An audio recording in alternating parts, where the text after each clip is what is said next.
Assalamualaikum warahmatullahi wabarakatuh. Waalaikumsalam warahmatullahi wabarakatuh. Alhamdulillahirabbil alamin wassalatu rasulillahi sallallahu alaihi wasallam. Puji syukur kehadirat Allah, salawat dan salam kepada junjungan kita Rasulullah sallallahu alaihi wasallam. Mudah-mudahan pada hari ini kita dalam kondisi sehat walafiat. Bagaimana hari ini hadir semuanya? Ada satu orang tidak hadir. Kenapa? Saya sakit. Mudah-mudahan siapa namanya ya? Rizky Aulia. Ya, Rizky Aulia ya. Mudah-mudahan teman kita cepat disembuhkan. Ya. Oke, selanjutnya Akil seperti biasa untuk membaca doa.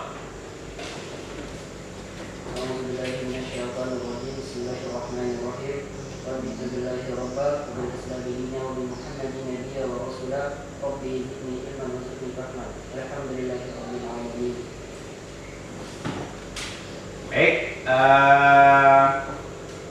anak-anakku sekalian, ya, siapkan kertas, siapkan buku pelajaran dan lain sebagainya. Kita akan mulai proses belajar mengajar. Ya. Nah, minggu kemarin, ya, kita sudah mempelajari tentang apa? Hadis. Ya. Siapa yang tahu kemarin macam-macam hadis itu? Salah satunya hadis apa saja? Hadis mutawatir. Apa lagi? Hadis masyhur. Apa lagi? Hadis ahad. Ya kan? Nah, hari ini kita akan mempelajari tentang ijtihad. Nah, apa itu ijtihad? Mencurahkan segenap tenaga dan pikiran secara sungguh-sungguh dalam menetapkan hukum. Iya, mencurahkan ya, secara sungguh-sungguh. Maka, oke, ya. Jadi dia bersungguh-sungguh mencurahkan segala pikiran, tenaga, ya, pikiran dan lain sebagainya untuk menetapkan suatu hukum, ya. Yaitu berarti kalian sudah mempelajari tentang ini, ya. Beberapa hari yang lalu. Nah, adapun tujuan kita belajar pada hari ini, ya, ada beberapa hal yang akan menjadi kemudian titik fokus kita belajar pada ini. Pertama, kita akan memahami apa itu ijtihad. Ya, syarat-syarat orang ijtihad itu apa sih? Ya kan? Jadi orang berijtihad itu tidak sembarangan, ada syaratnya. Bentuk-bentuk ijtihad itu apa saja? Ya, bentuk-bentuknya. Kemudian juga mengiringi hal ini ada yang diistilah dengan hukum taklifi. Kemudian bahwa hidup kita ini apabila kita dekat dengan ulama, ijtihad ini kan yang berijtihad ini kan ulama. Nah, apabila kemudian kita ini dekat dengan ulama, insya Allah kita akan hidup bahagia. Ya. Nah, Rasulullah meninggalkan dua hal di dunia ini, yaitu Quran dan hadis. Kemudian ulama adalah warisan para nabi. Nah, maka hidup kita akan lebih indah, hidup akan lebih nyaman ketika kita dekat dengan ulama, mengikuti fatwa-fatwa ulama, ya, menurut mengikuti anjuran para ulama, ya. Maka jangan sekali kita coba menghina para ulama dan membangkang para ulama. Oke, kelompoknya masih seperti kemarin lagi, ya. Kelompoknya masih seperti yang kemarin lagi, ya. Jadi kita tidak rubah kelompoknya, ya. Kita tidak merubah kelompoknya, formasi kelompok. Nah, kita melanjutkan yang kemarin lagi, ya. Karena kita menggunakan strategi yang sama. Silakan kalian berkelompok sesuai dengan kelompoknya masing-masing, seperti yang kemarin. Ya, 1, 2, 3.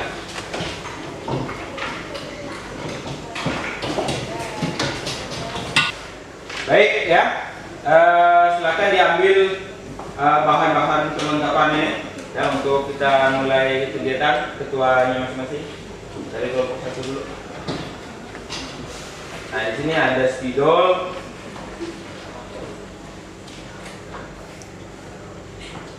kemudian ini, tapi nanti ini saya bagikan. Ini lagi.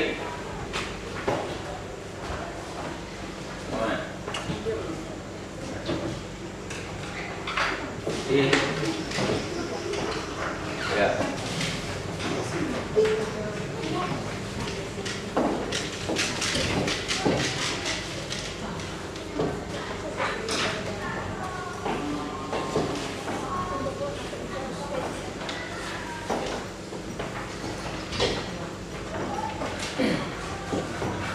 Ya, silakan dikerjakan. Tugasnya adalah kelompok 1 tentang pengertian syarat dan kedudukan ijtihad. Ya, kelompok 2 tentang macam-macam ijtihad, dan kelompok 3 itu tentang hukum taklifi. Ya, betul-betul hukum taklifi. Silakan dikerjakan ya di kelompoknya masing-masing ya. Nah, langkah-langkahnya boleh dilihat di LKPD yang saya bagikan ya. Oke, silakan dikerjakan.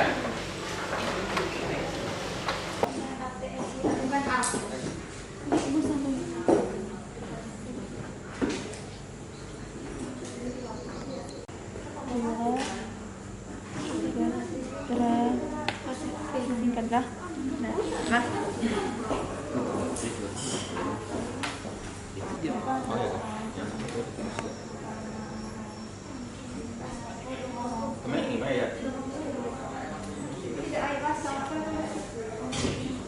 Oke ya, karena sudah di kelompok masing-masing sudah dikerjakan, silakan yang penjual ya nanti menjelaskan hasil diskusinya, kemudian yang pembeli silakan menyebar ke kelompok yang lain. Silakan mulai dari sekarang.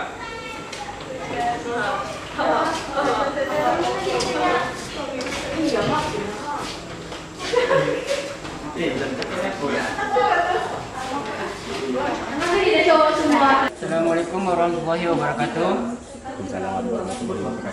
Silakan, nama saya Akil Adistama. Saya akan menjelaskan tentang pengertian istihad.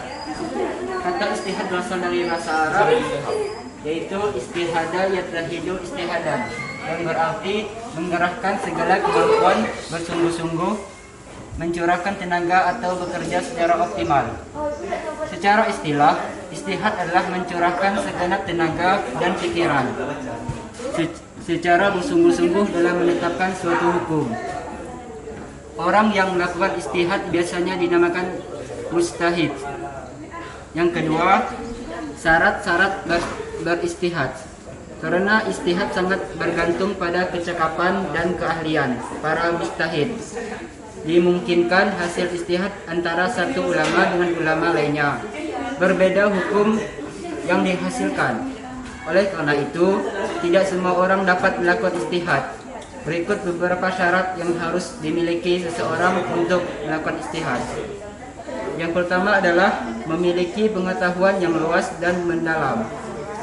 Yang kedua, memiliki pemahaman mendalam tentang bahasa Arab, ilmu tafsir, usul fikih, dan tarikh sejarah.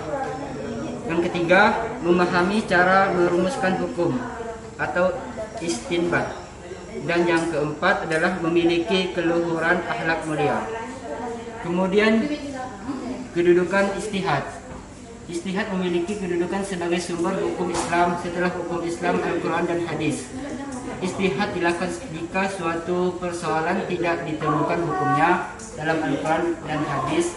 Namun demikian, hukum yang dihasilkan dari istihad tidak boleh bertentangan dengan Al-Quran maupun hadis. Mungkin ada yang bisa dipertanyakan. Oke, saya dari kelompok 2 ingin menanyakan apa yang menyebabkan seseorang tidak bisa melakukan ijtihad dan mengapa ada ijtihad yang dikatakan benar dan salah. Oke, baik. Seseorang yang tidak bisa melakukan ijtihad adalah dia tidak memiliki pengetahuan yang luas atau mendalam. Dan ijtihad dikatakan benar karena dia memahami cara merumuskan hukum atau istinbat. Dan dikatakan salah karena dia bertentangan dengan Al-Quran dan hadis. Warahmatullahi wabarakatuh. Kami dari kelompok 2 ingin menjelaskan tentang bentuk-bentuk ijtihad. Dapat kita ketahui bentuk-bentuk ijtihad terbagi menjadi 7. Yang pertama, ijma. Ijma adalah kesepakatan para ahli ijtihad dalam memutuskan suatu perkara atau hukum. Contoh ijma di masa sahabat adalah kesepakatan untuk menghimpun wahyu ilahi yang berbentuk lembaran-lembaran terpisah menjadi sebuah mushaf Al-Quran yang seperti kita saksikan sekarang ini. Yang kedua, qiyas. Qiyas adalah mempersamakan atau menganalogikakan masalah baru yang tidak terdapat dalam Al-Quran atau hadis dengan yang sudah terdapat hukumnya dalam Al-Quran dan hadis karena kesamaan sifat atau karakternya. Contoh qiyas adalah mengharamkan hukum minuman keras selain khamar seperti brandy, whisky, topi miring, vodka, dan narkoba karena memiliki kesamaan sifat dan karakter dengan khamar, yaitu memabukkan. Dalam Al-Quran khamar itu dilarang atau diharamkan. Sekarang bagaimana kemudian yang membeli informasi tadi menjelaskan kepada penjual di kelompoknya, sehingga informasi yang didapatkan di stand kelompok lain bisa disampaikan kepada kawan yang menyampaikan informasi di kelompoknya tadi. Ya, silakan.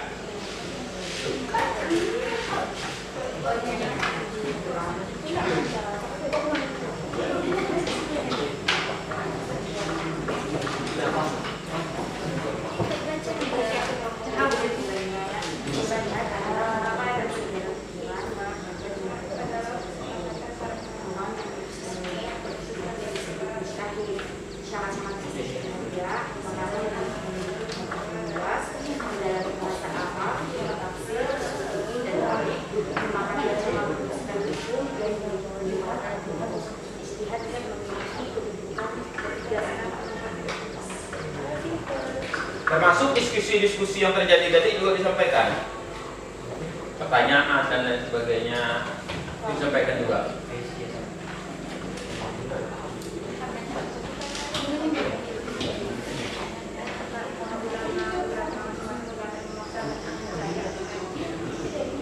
Oke, ya, sudah selesai disampaikan kepada kawan-kawannya tentang hasil diskusi tadi. Terus selanjutnya saya ingin menjelaskan sedikit tentang materi yang kita pelajari pada hari ini. Yang pertama itu pengertian ijtihad tadi sudah disampaikan, saya kira tidak perlu saya jelaskan lagi. Nah, bahwa ijtihad ini tidak sembarangan orang boleh berijtihad, dia punya syarat-syarat. Dia punya syarat-syarat. Maka kalau tidak memenuhi syarat, maka tidak boleh berijtihad. Nah, ya. Maka kemudian dia punya syarat-syarat, memiliki pengetahuan, memiliki pemahaman mendalam, memahami cara merumuskan hukum, ya, mengistibat untuk mengambil sebuah hukum. Maka itu syarat-syaratnya tadi.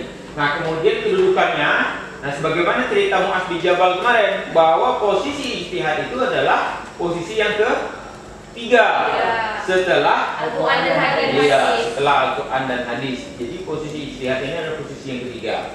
Ya. Kemudian selanjutnya macam-macam ijtihad. Nah, tadi kelompok 2 menjelaskan ada 5. Nah, kalau di buku itu kan ada 3. Nah, ijma itu kan kesepakatan. Nah, memang sekarang itu sangat sulit untuk menentukan apakah untuk berijtihad, untuk berijma, karena sulit untuk menentukan kesepakatan para ulama. Nah, bentuk-bentuk sekarang yang ijtihad yang baru-barusan ini misalnya apa? Ya, bagaimana kemudian hukum-hukum, misalnya vaksin itu apa hukumnya, ya, termasuk vaksin apakah corona atau vaksin yang kemarin gitu kan. Nah, itu kan semua ulama coba membuat berijtihad untuk mengeluarkan sebuah fatwa. Nah, kenapa? Vaksin nggak ada di zaman Rasulullah. Nah, ya, vaksin itu nggak ada di zaman Rasulullah. Oke? Nah, itu jadi macam-macamnya, ada ijma, ada qiyas, ada istihsan, maslahah mursalah dan lain sebagainya. Nah, kemudian bentuk hukum taklifi. Nah, tadi kelompok 3 tidak jelaskan apa itu pengertian taklifi. Nah, taklifi itu kan hukum yang dikenakan kepada orang yang sudah mukallaf, ya, orang yang sudah baligh. Nah, kalau kita sudah baligh, berarti kita sudah dikenakan hukum. Kalau kita belum baligh, kita tidak dikenakan hukum. Ya. Yang bertanggung jawab siapa? Orang tua kita. Maka ketika kita sudah balik, maka kita bertanggung jawab terhadap apa yang kita lakukan. Ya, bertanggung pada diri sendiri. Dosa, pahala dan lain sebagainya kita tanggung sendiri. Ya, itu mukallaf. Nah, maka tadi ada 5. Ada wajib, ada haram, sunnah, ada makruh dan mubah. Nah, ini saya kira biasalah di kita ya kan. Kalau wajib itu berarti seperti sholat harus dilakukan. Apabila tidak dilaksanakan jadi dosa. Nah, kalau dilakukan, kalau haram kebalikannya, dilakukan mendapat dosa, ditinggalkan pahala. Kalau sunnah Dilakukan pahala, dilakukan didapatkan. ya. Nah, baik, sekarang silakan masing-masing kelompok menyimpulkan hasil diskusi ini di kelompoknya masing-masing. Ya.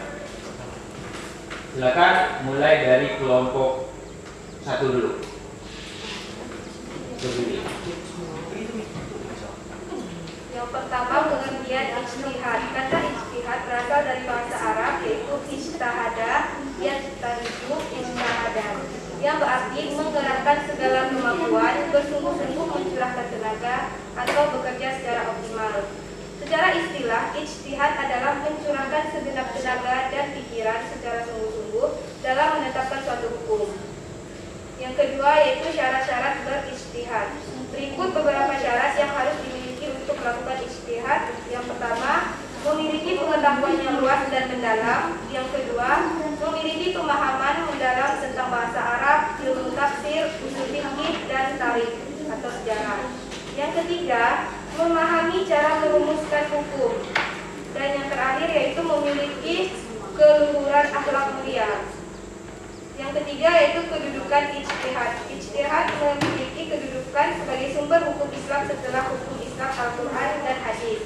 Namun demikian, hukum yang dihasilkan dari ijtihad tidak boleh bertentangan dari Al-Quran dan Hadis. Kelompok 3.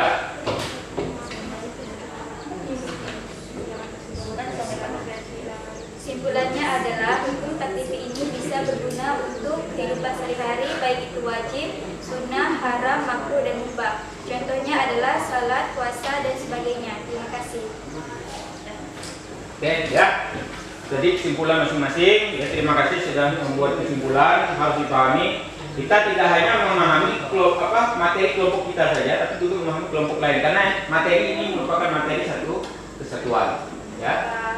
Oke, kemudian saya ingin bertanya dengan kalian tentang materi kita hari ini. Ya.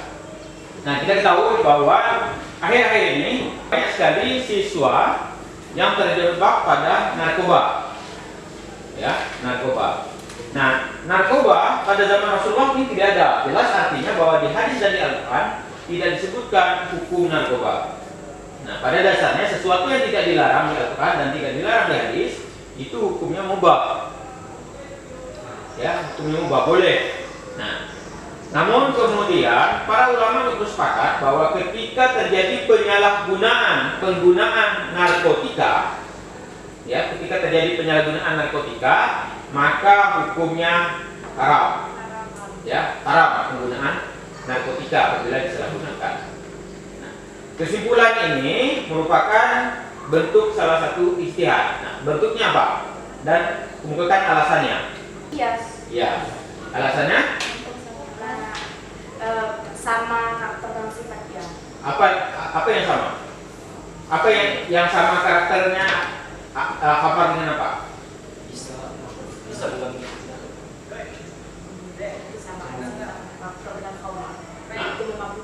Memabukkan, ya, oke. Jadi antara khamar dan narkotika itu sama-sama memabukkan, ya, menghilangkan akal sehat, ya, menghilangkan akal sehat manusia. Oke, baik ya. Itu tadi materi kita pada hari ini. Terima kasih. Untuk selanjutnya minggu depan kita akan mempelajari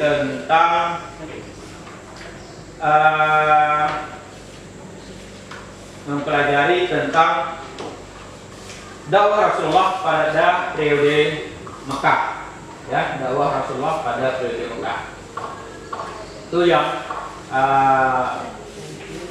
materi kita pada minggu depan. Tolong dipelajari, ya. Oke, mungkin itu saja pertemuan kita pada hari ini. Selanjutnya sebelum kita menutup kegiatan kita pada hari ini, terlebih dahulu kita membaca doa. Akhir, coba doa.